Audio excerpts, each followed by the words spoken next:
नमस्कार, विदर्भ की बात वीकेबी न्यूज के प्राइम टाइम में आपका स्वागत है। अब रुक करते हैं आज की हेडलाइंस पर।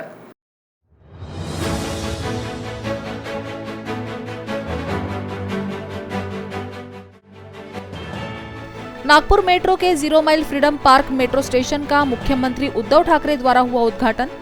केंद्रीय मंत्री नितिन गडकरी की भी रही मौजूदगी।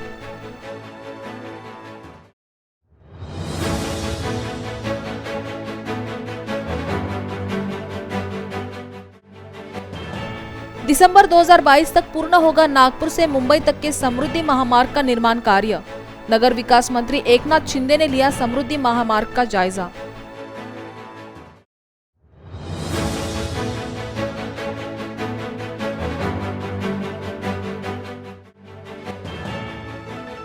और आभूषणों की हॉलमार्किंग की नई सरकारी पॉलिसी के खिलाफ 23 अगस्त को देश भर का सराफा व्यापार रहेगा बंद।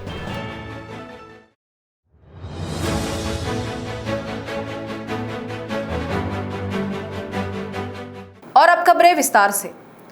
मेट्रो परियोजना के तहत शुक्रवार को राज्य के मुख्यमंत्री उद्धव ठाकरे द्वारा Sitabuldi 0 mile freedom park, Kasturchand park section और फ्रीडम पार्क का उद्घाटन किया गया। इस दौरान केंद्रीय सड़क परिवहन मंत्री नितिन गडकरी, राज्य के नगर विकास लोक निर्माण मंत्री एकनाथ शिंदे के साथ अन्य मान्यवरों की भी उपस्थिति रही। नागपुर के 0 माइल परिसर को 4 चांद लगा था महा मेट्रो के फ्रीडम पार्क का उद्घाटन समारोह शुक्रवार को मुख्यमंत्री उद्धव ठाकरे की उपस्थिति में संपन्न हुआ। इस कार्यक्रम में ऑनलाइन उपस्थिति के तौर पर मुख्यमंत्री ने फ्रीडम पार्क के उद्घाटन पर नागपुर वासियों को शुभकामनाएं देते हुए 0 माइल के महत्व को उपस्थितों के सामने उजागर किया। आपणा सर्वांचं या ठिकाणी मनपूर्वक स्वागत करतो। आपण नुकताच स्वातंत्र्य दिन या ठिकाणी साजरा करीत आहोत आणि देशाच्या या स्वातंत्र्याच्या अमृत महोत्सव प्रसंगी सीताबर्डी 0 माइल येथील फ्रीडम पार्कच्या उद्घाटन समारंभाला एक विशेष औचित्य प्राप्त झालं। दुसरं औचित्य म्हणजे आज देशाचे दिवंगत पंतप्रधान श्री राजीवजी गांधी यांची जयंती आहे, ज्याला सद्भावना दिवस म्हणून संपूर्ण देशामध्ये साजरा केलं जातं आणि ज्यांनी या देशाच्या करिता आपलं स्वतःचं बलिदान दिलं त्या श्री राजीव गांधी आणि सर्व शहीदांना, स्वातंत्र्य संग्राम सैनिकांना मी प्रथम या ठिकाणी नमन करतो। सीताबर्डी किल्ला शौर्याचं प्रतीक असून याला एक जाज्वल्य इतिहास आहे।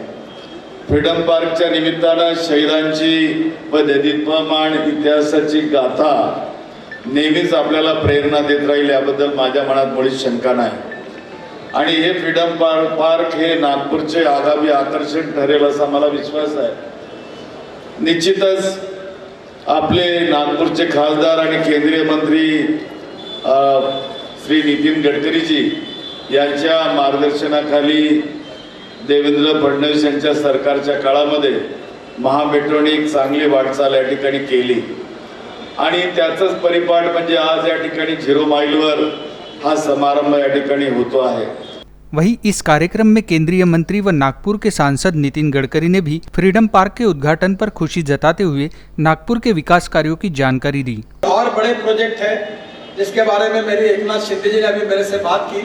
आप मुंबई मीटिंग बुलाई है, उसका उल्लेख मैं आज यहाँ नहीं करता, पर मैं महाराष्ट्र के लिए एडिशनल 1 लाख करोड़ और ज़्यादा के मुंबई और थाना के विकास के लिए देने के बारे में तैयार हूँ, क्योंकि महाराष्ट्र का विकास हो, आपके नेतृत्व में हो और महाराष्ट्र आगे जाते रहे।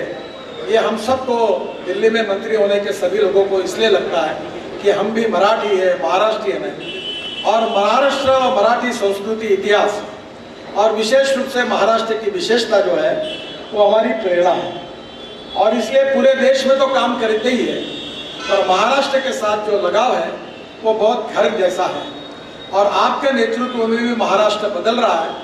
निश्चित रूप से भारत सरकार की ओर से हम सब लोग आपके साथ पूरी ताकत के साथ खड़े रहेंगे, इस विश्वास के साथ फिर से एक बार आपको, हरदीप पुरी जी को, देवेंद्र जी को, एकनाथ शिंदे जी को, नागपुर की जनता की ओर से, क्योंकि मैं नागपुर का सांसद हूँ, आप चारों को भी इस भव्य प्रकल्प के निर्माण के लिए आपको मैं बहुत बहुत धन्यवाद देता हूँ। वहीं इस उद्घाटन कार्यक्रम में मौजूद नगर विकास मंत्री एकनाथ शिंदे ने गडकरी के कार्य की प्रशंसा कार्यक्रम के दौरान की। ज्ञात हो कि देश की आज़ादी की 75वीं वर्षगांठ पर इस फ्रीडम पार्क का निर्माण किया गया है, जिस पर आने वाले दिनों में अन्य बड़े बदलाव भी नागपुर वासियों को देखने मिलेंगे। जबकि आने वाले दिनों में इस जगह पर 20 मंजिला इमारत भी शहरवासियों को देखने को मिलेगी। त्यामुळे या राज्याचे देखील चांगले रस्ते झाले पाहिजे अशा प्रकारची भूमिका गडकरी साहेबांची देखील होती आणि गडकरी साहेबांची ओळख ते फक्त केंद्रीय मंत्री म्हणून नाही तर एक रस्त्याचे शिल्पकार म्हणून त्यांची ओळख महाराष्ट्राला नाही तर देशाला आहे। आणि त्यामध्ये काही अतिशयोक्ती नाही आहे, कारण बाळासाहेबांचं शिवसेना प्रमुखांचं जे स्वप्न होतं मुंबई पुणे जो काही प्रवास होता तो 7-8 तास लागायचे। गडकरी साहेबांना बाळासाहेबांनी सांगितलं 1-2 तासात पोहोचलं पाहिजे आणि अतिशय कठीण असं काम त्यांनी त्या काळात करून दाखवलं आणि देशातला राज्यातला नाही तर देशातला सगळ्यात अगोदरचा पहिला ॲक्सेस कंट्रोल द्रुतगती मार्ग गडकरी साहेबांनी सुरू केला। आज मुंबई पुणे डेली अपडाऊन करतायत, सगळी भरभराट झाली, IT सेक्टर उभं राहिलं, हजारो लाखो लोकांना रोजगार मिळाला। त्यामुळे त्यांची ओळख सगळ्यांना आहे आणि त्यांनीच ज्या बाळाला जन्म दिला होता MSRDCला, ते MSRDC मध्ये देखील खूप मोठी कामं त्यांनी केली, 55 उड्डाण पूल, मुंबई पुणे एक्सप्रेस। परंतु मुख्यमंत्री महोदयांना देखील माहीत आहे आणि विरोधी पक्षनेते देवेंद्र फडणवीस साहेबांना देखील माहीत आहे की मध्ये 6-7 वर्षामध्ये ते MSRDC बालक जे आहे ते कुपोषित झालं होतं। महाराष्ट्र के नगर विकास और लोक निर्माण मंत्री एकनाथ शिंदे ने शुक्रवार को नागपुर के जामठा परिसर में जाकर स्वर्गीय बालासाहेब ठाकरे समृद्धि महामार्ग का जायजा लिया। इस दौरान नागपुर से मुंबई को सीधा जोड़ने वाले इस समृद्धि महामार्ग को दिसंबर 2022 तक पूरा किए जाने का विश्वास एकनाथ शिंदे ने जताया। नागपुर में मेट्रो फ्रीडम पार्क के उद्घाटन के लिए विशेष रूप से शहर पहुंचे राज्य के नगर विकास और लोक निर्माण मंत्री एकनाथ शिंदे ने शहर के जामठा जाकर स्वर्गीय बालासाहेब ठाकरे समृद्धि महामार्ग का जायजा लिया। इस दौरान मीडिया से रूबरू होते हुए एकनाथ शिंदे ने कहा कि कोविड के कारण नागपुर से सीधा मुंबई को जोड़ने वाले समृद्धि महामार्ग का कार्य अब तक पूरा नहीं हो पाया, जबकि नागपुर से शिरडी दिसंबर 2021 तक तो नागपुर से ठाणे दिसंबर 2022 तक महामार्ग का कार्य पूरा होगा। ऐसी जानकारी मंत्री एकनाथ शिंदे ने दी। इस दौरान मंत्री एकनाथ शिंदे ने यह भी कहा कि समृद्धि महामार्ग के कारण विदर्भ और मराठवाड़ा में उद्योग व्यापार बढ़ाने की दृष्टि से समृद्धि महामार्ग अहम रहेगा।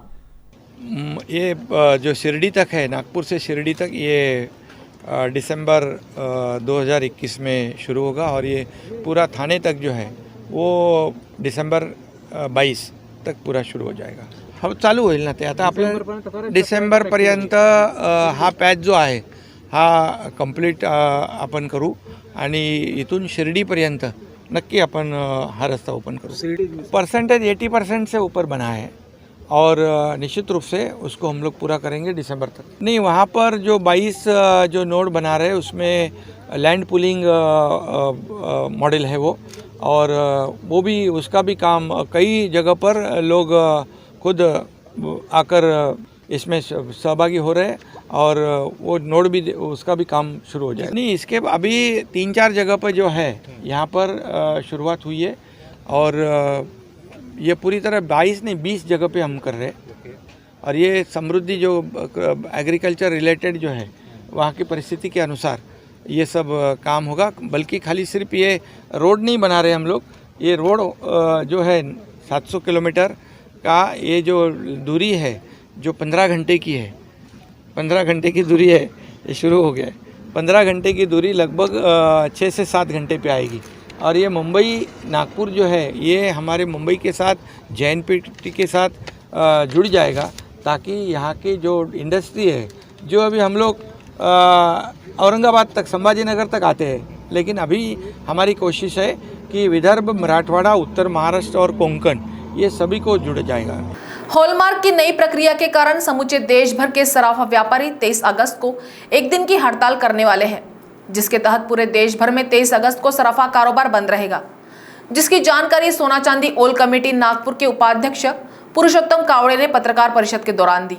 पत्र परिषद में सराफा एसोसिएशन द्वारा साफ शब्दों में कहा गया कि हम हॉलमार्किंग का स्वागत करते हैं, लेकिन HUID का नहीं।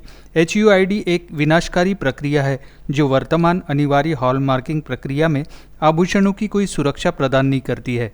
पंजीकरण रद्द करने, दंडात्मक प्रावधान, तलाशी और जब्ती का तत्व अंततः उद्योग में इंस्पेक्टर राज लाएगा। टोकन हड़ताल HUID के मनमाने ढंग से कार्यान्वयन के खिलाफ हमारा शांतिपूर्ण विरोध है, जो अव्यवहारिक और अप्रभावी है। HUID ग्राहकों के हित के खिलाफ है और व्यापार करने में आसानी के सिद्धांत के विपरीत है। HUID प्रक्रिया बोझिल है और इससे ग्राहकों और MSME ज्वेलर्स को परेशानी होगी। यह भूमि के कानूनों के अनुसार भी अवैध है, क्योंकि हर प्रक्रिया व्यक्तिगत नागरिकों की डेटा गोपनीयता और व्यावसायिक पनीयता में हस्तक्षेप करती है। ज्वेलर्स को लगता है कि BIS में तिकरण कराकर उन्होंने घाटे और आजीविका के नुकसान के मामले में डेथ वारंट पर हस्ताक्षर किए हैं। सराफा व्यवसायी कभी भी हॉलमार्क का विरोधी नहीं रहा है।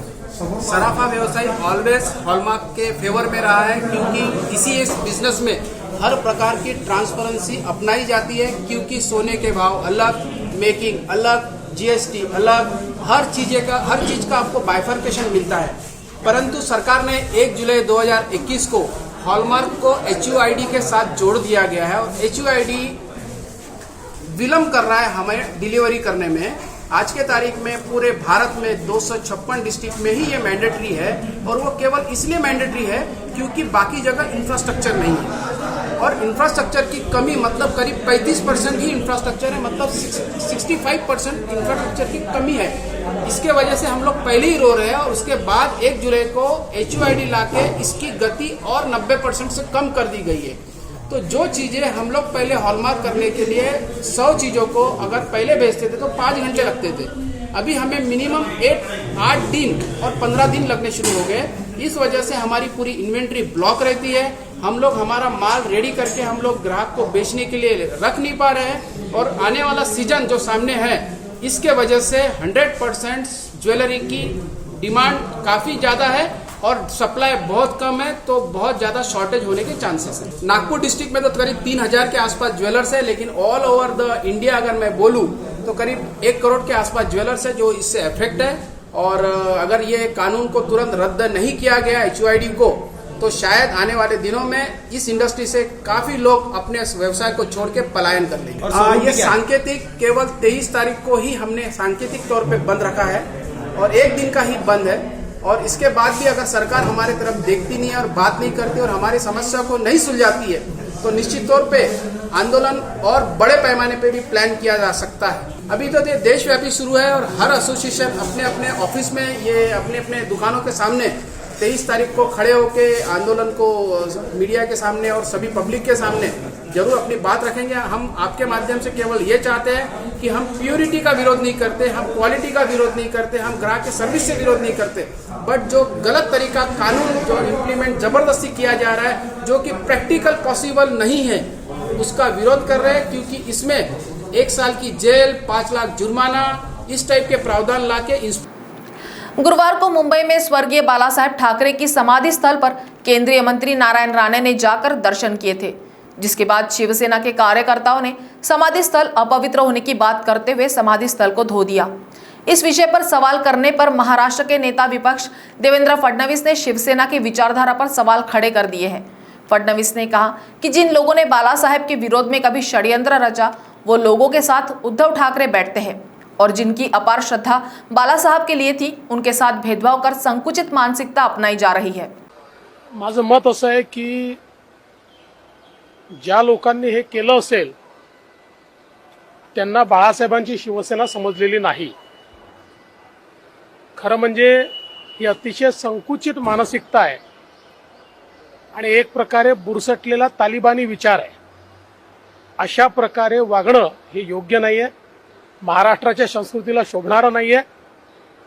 आणि काल आम्ही हा सवालही विचारलाय की ज्यांनी बाळासाहेबांना जेलमध्ये घालण्याचा प्रयत्न केला त्यांच्या मांडीला मांडी लावून बसता आणि बाळासाहेबांवर श्रद्धा ठेवून बाळासाहेबांच्या समाधीवर जर कोणी जात असेल तर ती समाधी अपवित्र झाली असं सांगता हे कितपत योग्य आहे।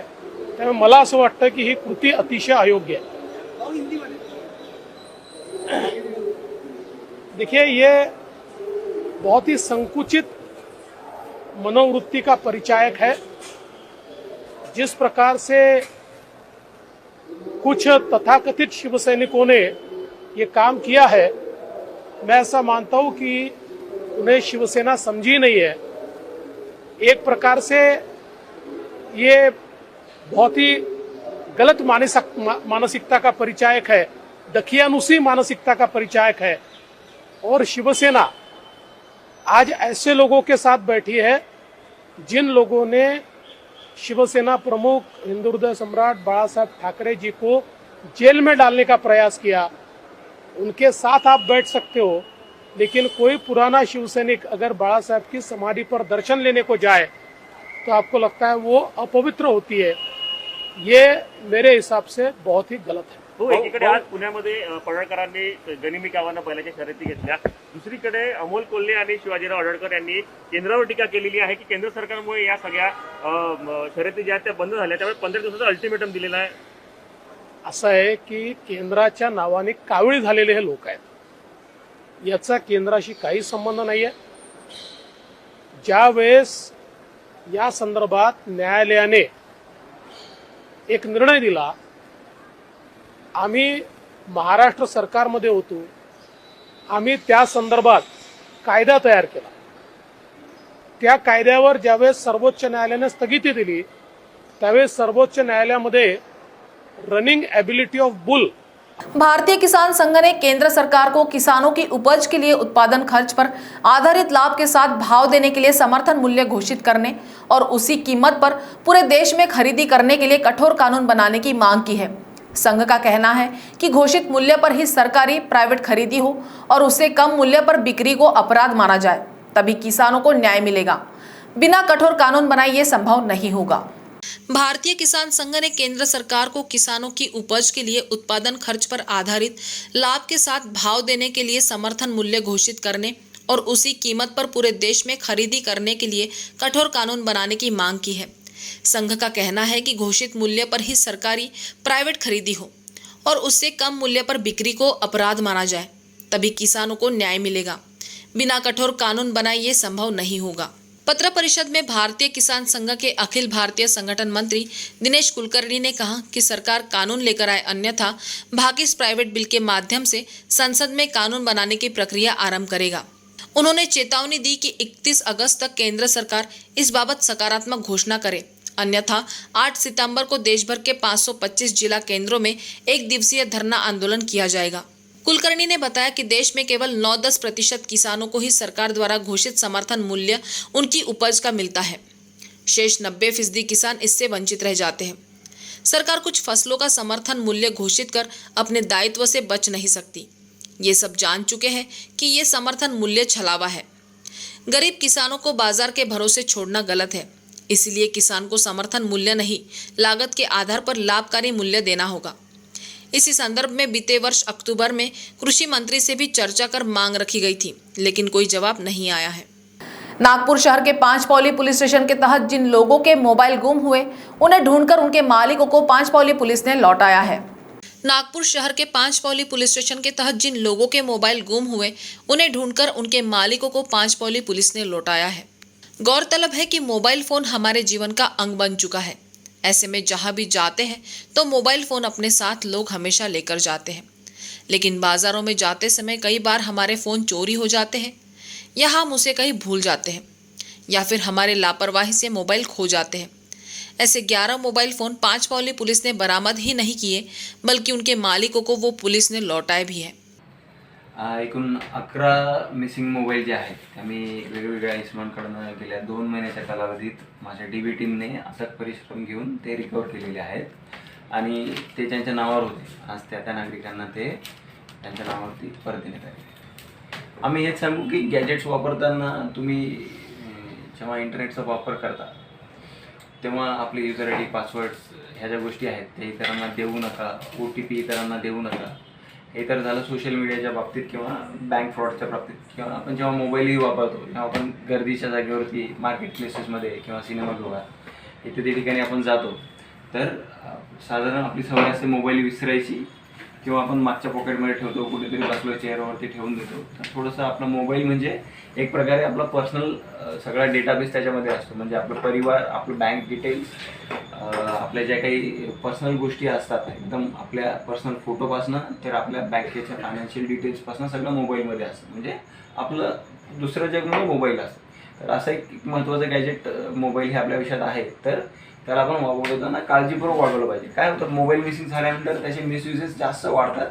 मोठ्या मोठ्या हिनियस आणि सिरियस क्राईममध्ये मोबाईलचा वापर केला जातो. त्यामुळे नागरिकांनी मोबाईल वापरताना विसरताना लक्ष राहिलं. अब वक्त हो गया है एक ब्रेक का, मिलते एक छोटे से ब्रेक के बाद. बाय. सब जानना चाहते हैं मेरा फेवरेट कलर, मेरा फेवरेट डेस्टिनेशन, मेरी फेवरेट डिश, पर कोई ये नहीं पूछता कि फेवरेट डिश मैं बनाती कैसे हूँ. अरे यार, जिसे टेस्टी खाना पसंद है वो अच्छे टेस्ट तक पहुँच ही जाता है. सुरुचि मसाले, खाने में हो रुचि तो घर लाइए सुरुचि. अपने सपनों की उड़ान भरने की इच्छा तो हर किसी की होती है, पर पंख भी तो मजबूत होने चाहिए जो देता है Flywheel aviation academy. Flywheel aviation academy एक ऐसा इंस्टीट्यूट है जहां पर एयरलाइंस एंड एयरपोर्ट हॉस्पिटैलिटी और टूरिज्म मैनेजमेंट, साथ ही यहां campus interview, guidance by industry expert, practical training at airport, expert faculty, personal grooming जैसे कई सारे बेनिफिट्स आप पा सकते हैं. Flywheel aviation academy, 1 degree 3 job opportunities. Flywheel aviation academy gives you a degree और diploma with a job. Flywheel aviation academy, 365 Gandhinagar, LAD college square, beside Karnataka bank, Nagpur. तो break के बाद आपका स्वागत है. मौजा रुयाड बांध में एक लावारिस कुत्ते ने आतंक मचाते हुए गांव के 4 नागरिक व 6 मवेशियों सहित 10 लोगों को काटकर जख्मी कर दिया. उसी तरह काटने से 10 मुर्गियों की भी मौत हो गई. इस घटना से ग्रामीणों में दहशत देखी जा रही है. मौजा रुयाड बांध में एक लावारिस कुत्ते ने आतंक मचाते हुए गांव के 4 नागरिक व 6 मवेशियों सहित 10 लोगों को काटकर जख्मी कर दिया. उसी तरह काटने से 10 मुर्गियों की भी मौत हो गई. इस घटना से ग्रामीणों में दहशत देखी जा रही है. गुरुवार को सुबह एक लावारिस कुत्ता गांव में घुस गया. उसके पीछे दूसरे कुत्ते भी दौड़े. शुरुआत में इस लावारिस कुत्ते ने भागेश्वर लूटे की 2 गाय को काटकर जख्मी कर दिया. इसके बाद ईश्वर देशमुख की गाय को भी काट दिया. वहां समीप में ही 10 मुर्गियों को भी मार डाला. ये देखते हुए भागेश्वर लूटे एवं उनकी पत्नी वंदना लूटे ने उस कुत्ते को भगाने का प्रयास किया, परंतु कुत्ते ने उनको भी काटकर जख्मी कर दिया. दिलीप कामठे, शंभू गोरबड़े, प्रभाना खाते को भी काटने से वे भी जख्मी हो गए. उन सभी जख्मी लोगों को उपचारार्थ नागपुर के मेडिकल अस्पताल में भर्ती किया गया. कुत्ते ने इसी के साथ मारुति गेड़ेकर के बैल, कौड़ू बनकर की गाय व चिंतामन सेलोकर की भैंस सहित 6 मवेशियों को काटकर जख्मी कर दिया. उन पर मांडल के पशु स्वास्थ्य अधिकारी ने उपचार किया. गांव में एक बीमार गाय की मौत होने की घटना भी हुई है. बाद में उस लावारिस कुत्ते को मछली पकड़ने के जाल में फंसाकर पकड़ लिया गया. सरपंच नेहा ढेंगे ने उक्त जानकारी देते हुए बताया कि खूंखार हो चुके उस कुत्ते को लोगों ने मारकर जमीन में दफना दिया. उस कुत्ते की मौत के साथ ही लोगों के मन की दहशत भी खत्म हुई. चाबी बनाने की आड़ में लोगों के घरों में सेंध लगाने वाली गैंग शहर में सक्रिय है. इस प्रकार की 3 घटनाएं हाल ही में सामने आई हैं. पुलिस को संदेह है कि सभी वारदातों में एक ही गिरोह का हाथ है. उनके काम करने का तरीका बिल्कुल एक जैसा है. एक वारदात बुधवार की दोपहर गिट्टी खदान थाना क्षेत्र में हुई. चाबी बनाने की आड़ में लोगों के घरों में सेंध लगाने वाली गैंग शहर में सक्रिय है. इस प्रकार की 3 घटनाएं हाल ही में सामने आई हैं. पुलिस को संदेह है कि सभी वारदातों में एक ही गिरोह का हाथ है. उनके काम करने का तरीका बिल्कुल एक जैसा है. एक वारदात बुधवार की दोपहर गिट्टी खदान थाना क्षेत्र में हुई. पुलिस ने बताया कि विघ्नहर्ता कॉलोनी काटोल रोड निवासी पल्लवी स्वप्निल चौकीकर की शिकायत पर मामला दर्ज किया है. बुधवार की दोपहर 1 बजे के दौरान पल्लवी और उनकी सास घर में बैठी थी. इसी दौरान 20 से 25 उम्र के 2 आरोपी घर पर आए और तालों की डुप्लीकेट चाबी बनवाने के बारे में पूछा. पल्लवी ने आरोपियों को फ्रीज की चाबी बनाने को कहा. इसी दौरान आरोपियों ने अलमारी की चाबी भी जांच करने के लिए लेने को कहा. उनसे अलमारी की चाबी लेकर टेढ़ी कर दी. पल्लवी ने दोबारा अलमारी में चाबी लगाई तो लॉक नहीं खुला. लॉक और चाबी सुधारने का नाटक कर आरोपियों ने अलमारी में रखे 2,40,000 रुपए के जेवरात चोरी कर लिए. उनके जाने के बाद पल्लवी ने अलमारी की जांच की तो जेवरात गायब थे. घटना की जानकारी पुलिस को दी. गिट्टी खदान पुलिस ने अज्ञात आरोपी के खिलाफ मामला दर्ज कर जांच आरंभ की है। नागपुर रेलवे स्टेशन के पश्चिमी भाग में ऐतिहासिक इमारत के ठीक सामने बना टेकड़ी ओवरब्रिज अभी तक तोड़ा नहीं जा सका है। इससे केंद्रीय परिवहन मंत्री नितिन गडकरी की जयस्तंभ से मानस चौक तक 6 लेन रोड की योजना अधर में लटक गई है। दूसरी तरफ ब्रिज के नीचे बनी दुकानदारों ने नए कॉम्प्लेक्स में जाने से इनकार कर दिया है। सारी बात 19 करोड़ के भारी भरकम मुआवजे पर आकर अटक गई है। नागपुर रेलवे स्टेशन के पश्चिमी भाग में ऐतिहासिक इमारत के ठीक सामने बना टेकड़ी ओवरब्रिज अभी तक तोड़ा नहीं जा सका है। इससे केंद्रीय परिवहन मंत्री नितिन गडकरी की जयस्तंभ से मानस चौक तक 6 लेन रोड की योजना अधर में लटक गई है। दूसरी तरफ ब्रिज के नीचे बनी दुकानदारों ने नए कॉम्प्लेक्स में जाने से इनकार कर दिया है। सारी बात 19 करोड़ के भारी भरकम मुआवजे पर आकर अटक गई है। उल्लेखनीय है कि महामेट्रो को जयस्तंभ से मानस चौक के बीच 6 लेन रोड बनाने की जिम्मेदारी सौंपी गई है। इसके साथ ही यहाँ करीब 200 दुकानों कॉम्प्लेक्स और मल्टी लेवल पार्किंग भी बनाने की योजना है। 2008 में बने इस ओवरब्रिज में करीब 175 दुकानें बनाई गई थी, जबकि कोर्ट ने केवल 72 दुकानों को ही मान्य किया था। ऐसे में महामेट्रो द्वारा एसटी महामंडल के क्षेत्रीय कार्यालय की जगह पर 72 दुकानों का एक अस्थायी कॉम्प्लेक्स भी तैयार कर दिया गया है, लेकिन अभी तक कोई भी दुकान यहां शिफ्ट नहीं हुई है। दुकानदारों का कहना है कि ब्रिज के नीचे किसी ने 2 तो किसी ने 5 दुकानें तक खरीदी है, लेकिन नए कॉम्प्लेक्स में केवल 1 दुकान मिलेगी। इससे जगह काफी कम पड़ेगी, जो नुकसान का सौदा है। दुकानदारों का कहना है कि टेकड़ी ब्रिज बनने के बाद महानगर पालिका द्वारा 30 वर्ष की लीज पर ये दुकानें ली गई थी। अभी आधा समय भी नहीं बीता है और मनपा ब्रिज तोड़ने के लिए आतुर है। मनपा ने 2008 में ये ब्रिज के नीचे 16 करोड़ की लागत से 175 दुकानें बनाई थी। इनमें से 162 दुकानें बिकी भी। इसके बाद दुकानों को लीज पर देते समय करीब 12 करोड़ रुपए डिपॉजिट भी मनपा ने लिया। मिली जानकारी के अनुसार 72 दुकानदारों को करीब 19 करोड़ का मुआवजा देना है।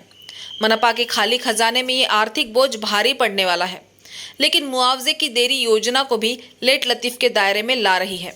श्री सेवा अपंग बहुउद्देशीय शिक्षण व सामाजिक संस्था द्वारा दिव्यांग भाई और बहनों के स्टॉल पर होने वाली कार्यवाही को रोकने के लिए नागपुर के संविधान चौक पर अनिश्चितकालीन सांकेतिक भूख हड़ताल दिव्यांग संगठन द्वारा किया जा रहा है। 16 अगस्त से शुरू किया गया प्रदर्शन बदस्तूर जारी है, जहां वीकेबी न्यूज से प्रदर्शनकारियों ने अपनी मांगे साझा की। श्री सेवा अपंग बहुउद्देशीय शिक्षण व सामाजिक संस्था द्वारा दिव्यांग भाई और बहनों के स्टॉल पर होने वाली कार्यवाही को रोकने के लिए नागपुर के संविधान चौक पर अनिश्चितकालीन सांकेतिक भूख हड़ताल दिव्यांग संगठन द्वारा किया जा रहा है। 16 अगस्त से शुरू किया गया प्रदर्शन बदस्तूर जारी है, जहां वीकेबी न्यूज से प्रदर्शनकारियों ने अपनी मांगे साझा की। नाम बताइए। श्री सेवा अपंग बहुउद्देशीय शिक्षण संस्था का मैं संस्थापक अध्यक्ष रवि पौनीकर और मेरे साथ संजय नंदनकर, ज्योतिताई बोरकर, इमरान जी अली, उमेश जी गणवीर, हम सभी साथी, नईम खान, परवेज भाई, सभी साथी या अतिक्रमण जो कार्रवाई नागपुर महानगर पालिका कर रही है उसके विरोध में हम यहाँ पे आज साखड़ी उपोषण का कार्यक्रम आज चौथा दिन है। मैं नागपुर महानगर पालिका सम्माननीय आयुक्त इनसे नम्र विनंती करता हूँ, वैसे ही ये महाराष्ट्र के लाडले मुख्यमंत्री माननीय उद्धवजी ठाकरे इन्हें सुद्धा नम्र विनंती करता हूँ कि जिस प्रकार गठई कामगारों को 4x8 के जो स्टॉल देने में आते हैं उसी प्रकार उसी जीआर के आधार पर हमारे को भी 4x8 के स्टॉल देना चाहिए। 4 दिन से यहाँ पे बैठे तो किसी महानगर पालिका के अधिकारियों ने भेंट नहीं दी क्या? नहीं। क्या कहेंगे इसके? नागपुर महानगर पालिका के कान में रिंग भी नहीं लग रही, इसलिए हम बेमुदत उपोषण के लिए यहाँ पे बैठे। आगे का क्या प्रोसेस है? जब तक कि हमारी समस्या हमारे को ना हरकत प्रमाण पत्र मिलता नहीं, एनओसी नागपुर महानगर पालिका को हमारी देते नहीं, जब तक कि हम यहाँ डटे हैं। तो प्राइम टाइम न्यूज में आज इतना ही। आपसे कल फिर मुलाकात होगी, तब तक बने रहिए वीकेबी न्यूज के साथ। नमस्कार।